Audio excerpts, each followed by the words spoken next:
ምከሩኝ ባካችሁ ተጨንቄያለሁ እኔ በ28 ዓመት ያገባው ሳገባም ድንግል ነበርኩ በባህሪ እዚህም እዛም የምል አይነት ሰው አይደለሁም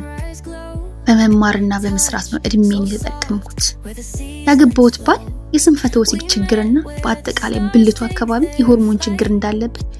ገና ሀ ብለን በጫጉላ ቤታችን ያረጋገጥኩት ብልቱ አይቆምም ማለትም የዘር ፈሳሹን ገና ወደ ግንኙነት ሳይገባ ያፈሳል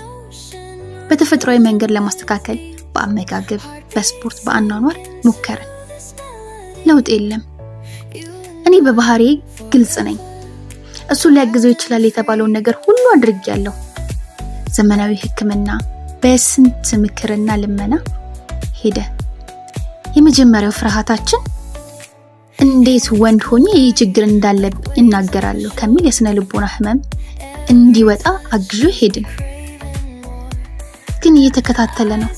በሃይማኖታችንም ጸበል ጀመረ እኔ በዚህ መሃል ከምነግራችሁ በላይ ተጎዳው 7 ዓመት ለውጥ የለም የወጣትነት አምሮቴን አፈንኩት ልጅ የለንም እኔ ጤነኛ ነኝ መውለድ እችላለሁ እንደምችልም አረጋግጫለሁ ለቤተሰቦቼ እኔ ብቻ ነኝ ልጅ የኔን ልጅ ማየት ይፈልጋሉ እኔ ያለሁበትን ስቃይ ህይወት አያውቅም መከላከያ እንደምወስድና እንዳልፈለኩ ነው የተረዱት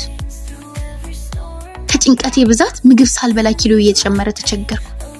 እኔ በጣም ዘናጭ ቆንጆና በራስ መተማመን ያለኝ ሴት ነኝ ህመሜን ግን ማንም አልተረዳኝም ለዚህ ህይወት ነው የምጨናነቀው ራስሽን አጥፊ ይለኛል ወይ ወደ ሌላ ወንድ ሂጂና ጉለጂ የሚል መንፈስ እየመጣብኝ ነው እባካችሁ ጭንቀቴን ተረድታችሁ ጨዋ የሆነ ምክራችሁን ለግሱኝ